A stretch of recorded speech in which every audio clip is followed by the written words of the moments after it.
அத்தை நான் அம்மா வீட்டுக்கு போய் வரேன் அத்தை. திவ்யா வேற அம்மா வீட்டுக்கு போகணும்னாலே அதுக்காட்டி சீக்கிரமா குழம்பு செஞ்சு சீக்கிரமா சமைங்க அத்தை. அத்தை சாப்பாடு ரெடி ஆயிடுச்சா?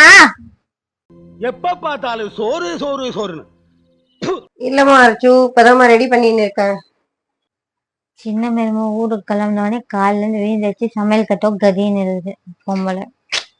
அப்ப நான் காத்திருக்க வேண்டியது ஆகி போச்சு. இருக்கட்டும்.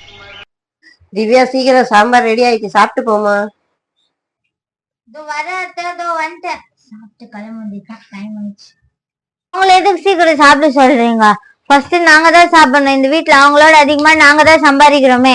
ஃபர்ஸ்ட் நாங்க சாப்பிடுறோம், அப்புறம் இருக்குது மிச்சம் மீதியும் அவங்க சாப்பிட்டோம். அவ போகணும்னாமா எங்கேயோ, அதனால சீக்கிரம் கூப்பிட்டு சாப்பிட்டு போக சொல்றோமா. அந்த இடத்துல நீ ஏன் இருந்தாலும் அதை தான் சொல்லுவேன், நான் சாப்பிட்டு போகுன்னு சொல்லிட்டு. இங்க காசு பணம் அது இதுக்கெல்லாம் மரியாதை கிடையாது. இங்க பெரியவங்களுக்கு தான் மரியாதை, அதே சமயத்துல பாசத்துக்கு தான் மரியாதை. உலகத்துல போகுதுன்னு சொல்றது ஒரே ஒண்ணுதான், அது சாப்பாடு தான். இது போல சாப்பாட்டு விஷயத்தெல்லாம் குறை சொல்றதா இருந்தா நான் வேற மாதிரி முடிவு எடுக்க வேண்டிய வரும், புரியுதா? சின்ன மருமோட ஒண்ணு சொல்லக்கூடாது, கோவம் பொத்துன்னு வந்துடும். ஆசை மருமோ. சார், சின்னங்குண்ட சிங்கத்தை சிறையில் அடைச்சிங்கன்னா அது செல்லையே செதைச்சிரும், பரவாயில்லையா?